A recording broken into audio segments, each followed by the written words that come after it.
Hey, what's going on, guys? Welcome back to the tournament. Today we are on episode 2-11, and after a very unexpected elimination in the last video, it just very heartbreaking to move forward, man.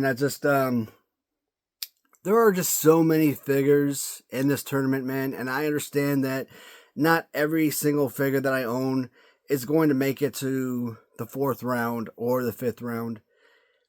It would be nice if I actually laid the figures out and said, hey, this figure is going to square off against this figure against that one, and had the figures that I absolutely guaranteed wanted to move to round 2, moved to round 2. Once I got the 2nd round, okay, you know what? I know I enjoyed this figure more than this one. Have this figure square off against that one, and so on. And so I could keep on basically saying that, hey, the best figures will continue to move forward. But the problem is, the further and further on into the tournament that you get, and this second round is already proving that even that would be extremely difficult, because every freaking episode in this second round is showing that matchup after matchup after matchup that there are no easy matchups. 10 episodes into the second round, I think I've had maybe 3 or 4 lights out easy matchups, if that. So maybe doing it this way with the random drawing really is the best method, but it sucks. There are some eliminations that, man, you just know that the figures deserved a better showing than what they got. So that elf one in the last video, I think that matchup was really telling. Now, I'm not saying anything right now. I'm not saying that anybody has to stop watching because you know who the winner is going to be, because that's not proven anything. But I think it is telling to an extent. And I hope that if I do feel a certain way about a figure, that I am able to make the right call when the time comes. But it's going to be difficult. And for those of you that watched the last episode, you know what I mean in regard to said specific figure. But with that being said, guys, let's get on with today's video. Again, round 2, part 11. And today's matchups will include Hogan White. I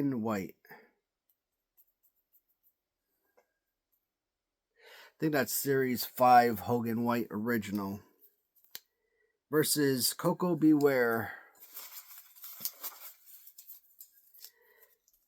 Next matchup is going to be No Clothes Chic, as he does battle against King Harley Race from Mark Hackenberg.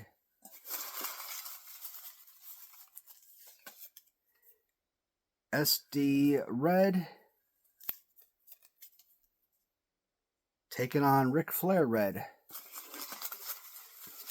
And the last matchup is going to feature Billy Jack Haynes, and he will do battle against Butch. Alright, so names drawn. Let's get these figures pulled, and we'll begin shortly. Alright, figures drawn or pulled, and first matchup is going to feature a couple of Series 5 figures, and they are going to feature White Shirt Hogan squaring off against Coco Beware.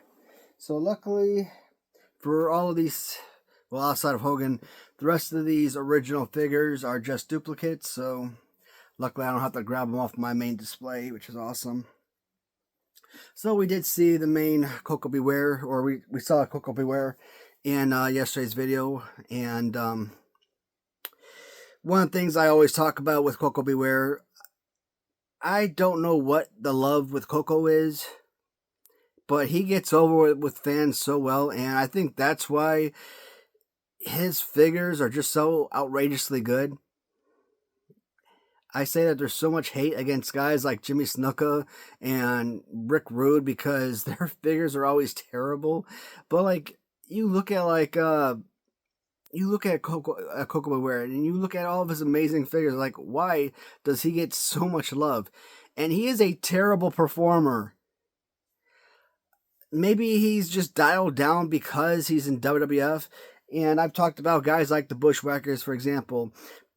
Maybe if you look at them outside of the more kid-friendly WWF, maybe they would be much better performers. But from my experience, from what I've witnessed during my viewing days, not a good athlete or not a good performer. To me, he was nothing more than a jobber, and I was never really a fan. Like maybe as a kid, I like Coco Beware, but as an adult, like I guess I'm indifferent. So I would say I'm not a fan of Coco Beware. His LJN figure is really good, and I remember Coco Beware being very freaking small, and I think his LJN figure is like really tall when you compare them to the rest of the LJN figures, right?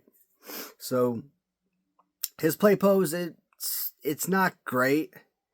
Like even the way that the hands are bent, you could still pretend to throw punches and stuff. It's still serviceable, and when you kind of think about how he holds Frankie and whatnot, it serves its purpose, and it's a good graphically designed figure. So if he was just pants and bare skin or trunks bare skin, the added clothing and whatnot, it makes the figure pop. Accessory, especially when you're looking at this figure as a mint on card figure, it really brings the value. So Coco Beware, I think, is one of the overall better figures. Not a top 20, probably not even a top 30 LJN, but still a mid-tier LJN figure overall. Hulk Hogan, I've always said I don't like the play pose, right? Even though I put this figure in my top 20, I think I have him like number 18, 19, 20 or something like that in my top. So he is, in my opinion, a top 20 LJN figure. But that is only because of, I guess, one part is nostalgia, yes, but also because he is simply a commemorative piece and not necessarily utilized for play purposes. If you want a playable wrestling action figure, you're going to go with the Series 1 Hogan.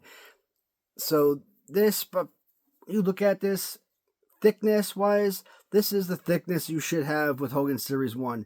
The Series 1 Hogan is not a 305-pound, 6'6", 6'8", however tall Hogan is, wrestler. This is the right size, right weight, right girth to the figure that the Series 1 should have. Could you use this as a playable figure? If that's all you have, absolutely. So, from aesthetics, that's why I kind of put him in the top 20, but as a playable wrestling action figure, that's not really the case. And if I come back and I ever do redo this listing, like top 10, top 20 list again, I keep talking about these numbers, LJNs, where do I rate them? There's just too many figures, and they're all serve different purposes. So I can only give estimations of how I would rate them. So it's really hard to say or give a solid estimation. I can only give a best guess. Hulkamania, I mean,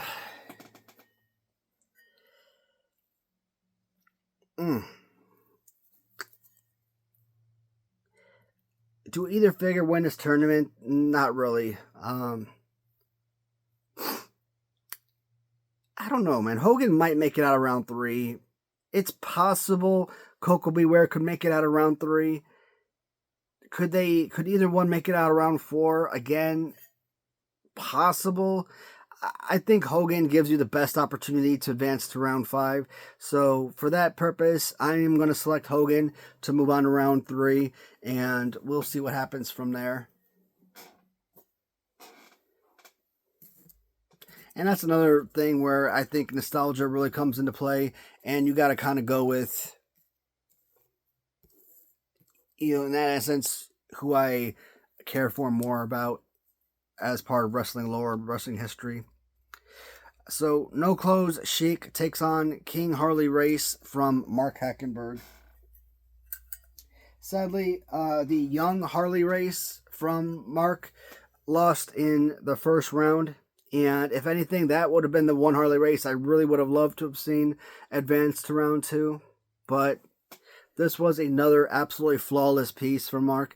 And it's basically a repaint of the original, just with a much brighter shade of purple, or darker, but it's a color that really stands out.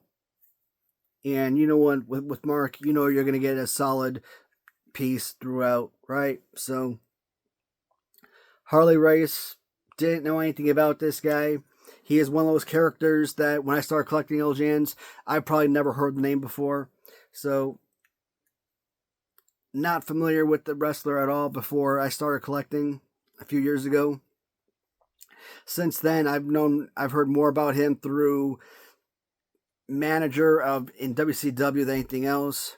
And obviously, I've talked about always getting like these little Facebook videos and stuff, and being the guy that body slams Andre the Giant and his 500 plus pound. I'm like, that's insane. It just kind of looks like Harley Race has always been like a 50-year-old man. But then again, you look at like Hulk Hogan. You look at Hulk Hogan in like the 70s. That's like, man, even like when you're like in your 20s and 30s, you still look like you're a 45-year-old guy. Balding, old family. I love Hulk Hogan. I mean, I don't want to make fun of him, but Hulk Hogan's always looked like he was up there in age. I really shouldn't make fun of my favorite wrestler, man. Hogan, if you ever watch my channel, I'm sorry, bud. Hogan will never watch my channel, but, I don't want to insult the Hulkster. That's childhood right there that I'd be insulting. But Harley Race, I've said it before, man. This figure, with this play pose, get rid of everything. Have him in trunks and boots. This would be the worst action figure ever created. This would probably be worse than Jimmy Snuka. If not worse than Jimmy Snuka, if I would say Jimmy Snuka is the worst LJN ever, this would be the second worst LJN ever made. Even worse than Rick Rude. Okay, and Rick Rude has his arms fused to his side. That is how bad this figure is. But you put this beautiful clothing accessories on there, right? Built on. And suddenly, one of the worst figures ever made is a middle of the rotation LJN figure. Fighting pose makes a world of difference. Color and design makes a world of difference. Accessories makes a world of difference. If you have all of those things, if you put all those things into one figure, you have just created the most perfect wrestling action figure known to mankind. So, but it's very rare that you get all of them all in one. Bruiser Brody essentially has all of that. That's why I covet that figure so much. But there are a number of other figures I've acquired that does add that. I've shown you that new custom Butch Reed figure. That one, oh my god. That one I had a hard time choosing Macho Man over, because I thought Macho Man was going to go deep, and Butch Reed ended up moving forward. So Butch Reed might win this tournament. That was a couple videos ago, but a flawless figure. Not this figure, but the original Iron Sheik. I still think I classify original Iron Sheik among the top 10 worst LJN figures. Now, there are a ton of really good LJNs, and it's really hard. It's harder to find 10 really bad figures than to say, hey, here's 10 really good figures, right? So, or here's 10 middle rotation type figures or what have you. So, And same thing with Hasbro. Like, picking out 10 really bad Hasbro figures. Like, do you call Hasbro Jim Duggan Series 2 a bad figure? No, it's a very plain and simple figure. But I put that on my top 10 list because of its simplicity. Even though I say it's one of the most enjoyable and go-to figures ever. But Iron Sheik, I still put Iron Sheik original on my list of top 10 worst LJNs. It's to this day I don't really say that it's necessarily a bad figure anymore. I've come to appreciate it much more, but it's still not like it's still not all that. I think a lot of fans out there give the figure a lot more appreciation than even though I'm coming around to it. I still don't covet it the way that a lot of fans do. Now the custom figure, you kind of get rid of the pants. You add on these beautiful boots, right? You keep the elf shoes, which I love. Some of these designs with these elf shoes and the dual color, and I love the dual colors. You know how much that means to me. You throw in a little camo on the trunks. I don't know. This is a really tough decision because yes, the Iron Sheik is someone I actually watched. Now in the 80s, I don't really remember watching him, but I remember his match against Hogan because Best of Hulkamania VHS tape. That's really all I can remember about the Iron Sheik. Hulk Hogan wrapped in that brown, I don't know what the hell it was. I always thought it was like a towel or something, or a blanket or something that he kind of wrapped around him. But I remember that match because of the Best of Hulkamania VHS tape. Obviously, I didn't know the name Colonel Mustafa not until like very recently, but I remember his character as the Iraqi soldier in the 90s. So I'm at least familiar with Iron Sheik much more than Harley Race. Iron Sheik is a much more enjoyable and playable figure than Harley Race. But there is just so much going on with Harley Race, so much flawless color and design, right? So I have to give props. Now I haven't been bringing out the accessories for these figures. That's fine. It's not really needed. I'm gonna go with Harley Race on this one. Now I know Harley Race probably isn't gonna make it past round 3, but I think this figure deserves another look. And this was a pretty evenly balanced matchup, but I think Harley Race is the overall deserves the advancement. So, Ric Flair Red versus SD Jones Red. And we'll start with Ric Flair. So I kind of joked about making it wasn't a joke Royal Rumble, but a viewer kind of asked me to film my own version of a Royal Rumble, and I actually made well, for me it was fun to actually make it. And you guys know I don't play with these figures, man. They're collections, you know. They're artwork, and they're just for me to look at and enjoy and appreciate. But because the viewer kind of asked me to make a Royal Rumble, kind of post something like that, I'm like, because I do watch a lot of channels where a lot of people do make these wrestling matches and stuff, I'm like, you know what? Everyone else is having fun making these matches. I'm kind of jealous, kind of seeing what they come up with and whatnot. I wanted to try something different and kind of make my own match too. And I did come up with like an hour and 10-minute Royal Rumble match. So I did put a full effort and create this whole full-length Royal Rumble battle. And I chose 30 of some of my favorite figures to battle, which included this variant of Ric Flair. And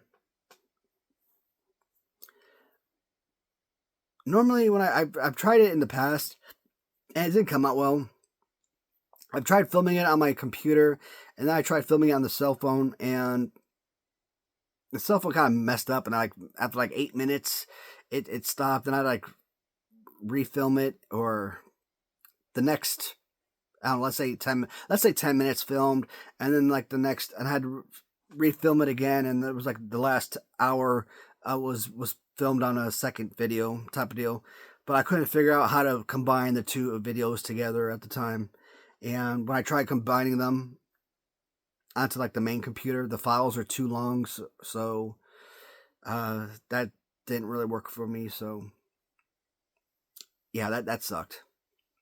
I wasn't able to actually post that or anything. Plus, my commentary sucks, and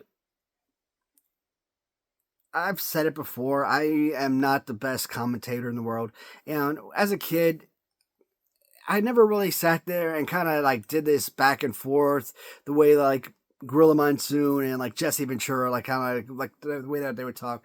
Like I would sit there and I would like kind of like talk about like what was happening between the wrestlers themselves as they wrestled, and then I would move over to another group of wrestlers. And I would talk about what was happening between them and whatnot. So I would do a play by play, but like I wouldn't be I wouldn't be changing voices or anything like that. So it was just, it's weird. Like I don't do the best commentary, so I would have to have someone actually do the commentary for me. And like I said, I don't remember wrestling techniques or uh, each individual wrestler's skills or their different fighting abilities and stuff. So everybody just wrestles the exact same way, and it just, I don't know. It was fun for me, but I use this Ric Flair, and you know, I think among all the Ric Flairs, only maybe the Galoob 2-Up of Ric Flair is probably the most reasonable to use. But I thought this was a little bit more playable. I thought so. I used this one, but after a while, I realized that every time he kind of fell down, it kind of felt like his head was about to pop off or something. And I'm looking at it. I mean, it looks strong and sturdy, but it just kind of felt like it was going to break. So I'm like, nah, forget that. I don't want to take any chances. So, I mean, they're rubber figures, but kind of putting Ric Flair on Bruno Sammartino. And I kind of feel like I feel like Bruno Sammartino should have been the body pose that maybe Ram Treasure should have put for like Bob Backlund. I don't know. I kind of feel like any of those old school wrestlers maybe could have used Bruno Sammartino, but when you actually look at a Bruno Sammartino figure, like his body just looks like so big and whatnot. And Bob Backlund, I kind of look at him back when he just kind of has like a smaller body in my opinion. So I don't know. Maybe B. Brian Blair was the right pose for that. Maybe not. I don't know. This was a fantastic pickup. I mean, he's got that whole woo look to you, right? But the problem is, you look at his face. I like how it's woo. the way the chin pops in. But his face, his head it's like squished in. But you know, you've got some really awesome designs on the figure, whatnot. So I really enjoy this piece. I think this Ric Flair figure could have gone really far. In this tournament, SD Jones is essentially king. When it comes to SD Jones Red or SD Jones Yellow, SD Jones is a bona fide quintessential greatest LJN figure ever made. I'm so stupid that when I did my very first LJN tournament, right after I did my LJN tournament, like around episode 38, 39, I was doing like a top 10 least favorite, top 10 most favorite LJN figures. And I put SD Jones at number 10. My number 10 favorite LJN figure. What kind of crack was I smoking? SD Jones as the 10th best LJN? How the heck do I put SD Jones behind what did I have? Warlord, I think, was number 9. I think Jim Neidhart, number 8. Great figures. SD Jones is better than them. Bossman at number 6. Bossman does not deserve to be that far back. Warrior at number 7. Great figure.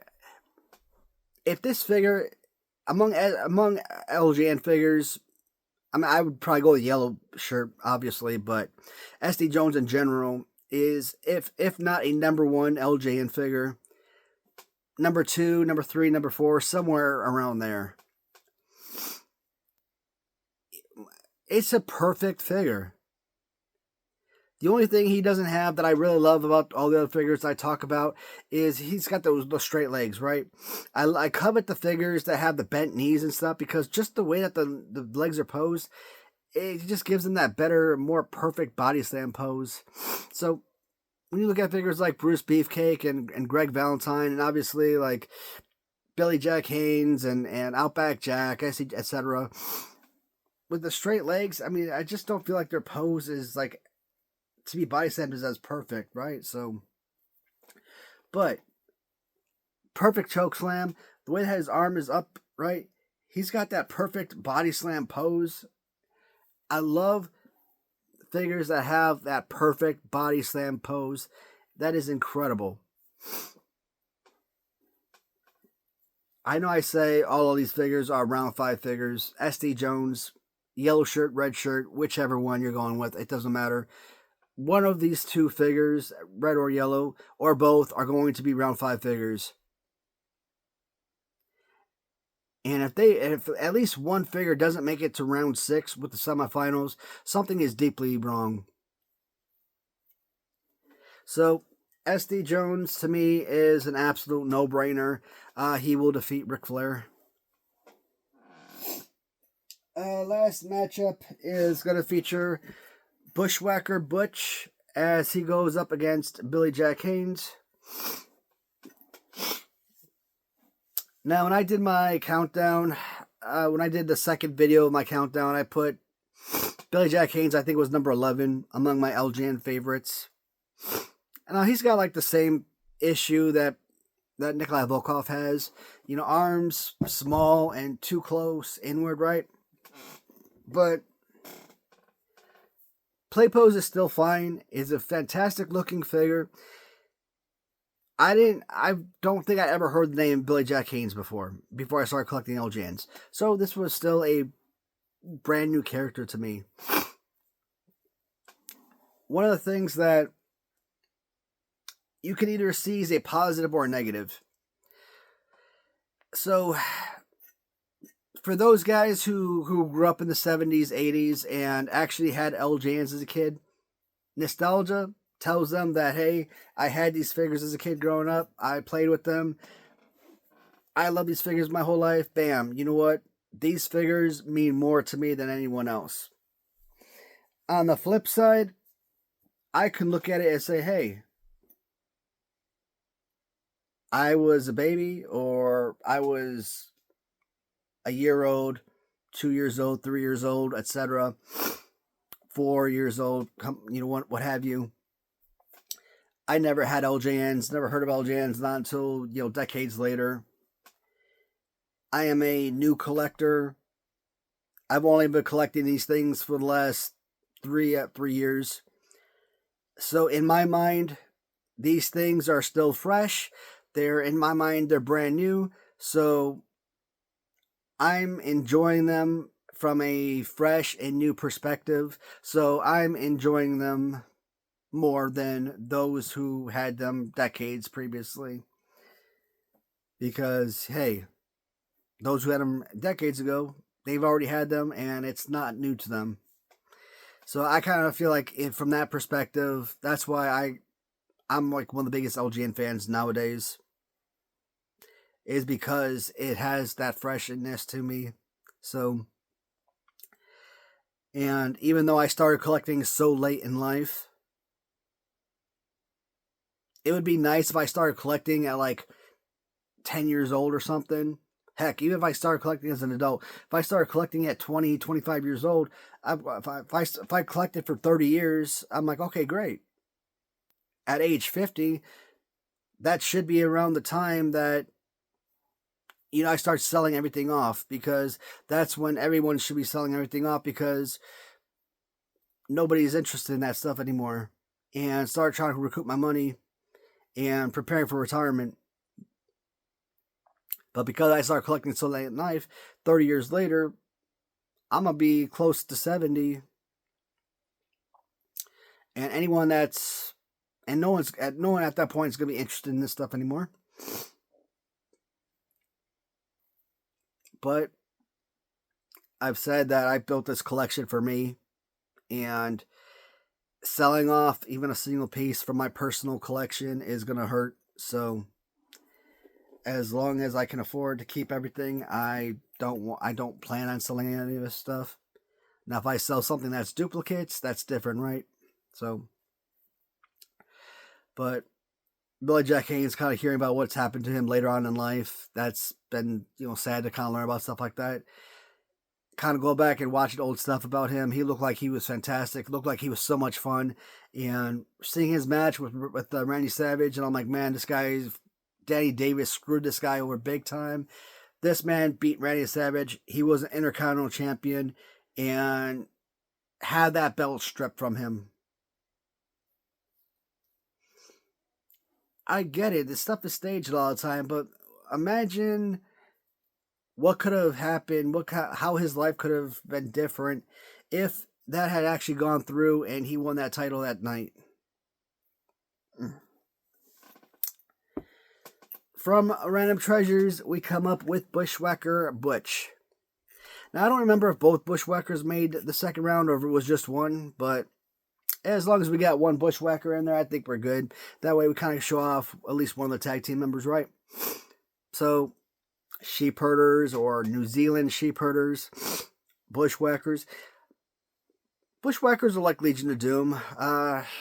Occasionally, from time to time, one member will leave the group and they'll have a replacement temporarily, but all in all, for 4 decades, it's been mostly Butch and Luke, and a very successful tag team, considering that they may not have been a over-the-top tag team. You don't think of them as someone that's won tag team title after tag team title after tag team title, but shoot, they were fan favorites. I don't think they had any success in WWF. I don't know about AWA and other locations. I would assume that they've had their successes in other places. New Zealand obviously would has their successes. When I've talked about like AWA and stuff like that before, I've obviously gave a lot of history and stuff, but I mean, as I said, man, when every time you kind of learn new information, old information kind of fades. So everything I kind of learned about their previous history, I've forgotten about that stuff. It's a freaking fantastic figure. I love the paint scheme on the pants, right? I've always said if I ever got an opportunity to go back in the future and, had like win the lottery one day and I got a ton more money available to me, there are certain figures I want to go back and redo, and Bushwhacker is one of them. I want to get the AWA figures with like the orange shirts, and I don't know if they had this color pants or if they had like green army camouflage woodland pants or whatnot, but I think I was getting robbed to paint me some of those orange shirt variants, and sort of like the AWA versions from the Hasbro figures. I love the cargo pants. I love the way that the cargo pants, the cargo pockets kind of shoot out. That's fantastic. These are somewhat playable, man. I always said that these weren't really playable, but, as long as it's one playable punching figure, right? Interesting. I mean, I'm having a difficult time choosing. One of my all-time favorite figures, and it's an original, and I always covet originality, right? Maybe the Bushwhackers really are more enjoyable than I give it credit for as playable figures. And if I ever do a Royal Rumble again and I actually film it, I do got to include the Bushwhackers. I have to. At least one. Probably this one because he's already got paint loss on it. You know, drop an elbow, throw some punches, whatnot.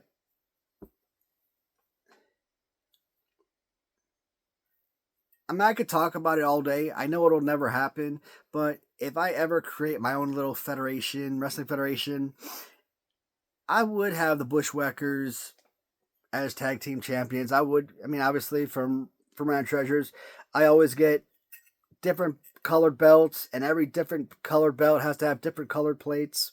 So that's why you see every figure almost with their own belt. So I got like 1,000,000 championship belts that I bought from them over the last few years. Oh, this is tough. I'm gonna go with Billy Jack Haynes, guys. Bushwhackers are not bad figures, not by a long shot, but Billy Jack Haynes, he is at least a round 4 figure for me, and he could be a round 5 this time in this tournament.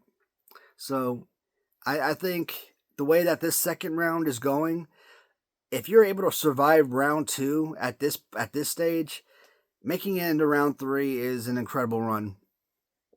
Because, like I said, every single video in round 2 thus far feels like it's been a semifinals or finals feel to it. So Billy Jack Haynes, though, he defeats Butch of the Bushwhackers.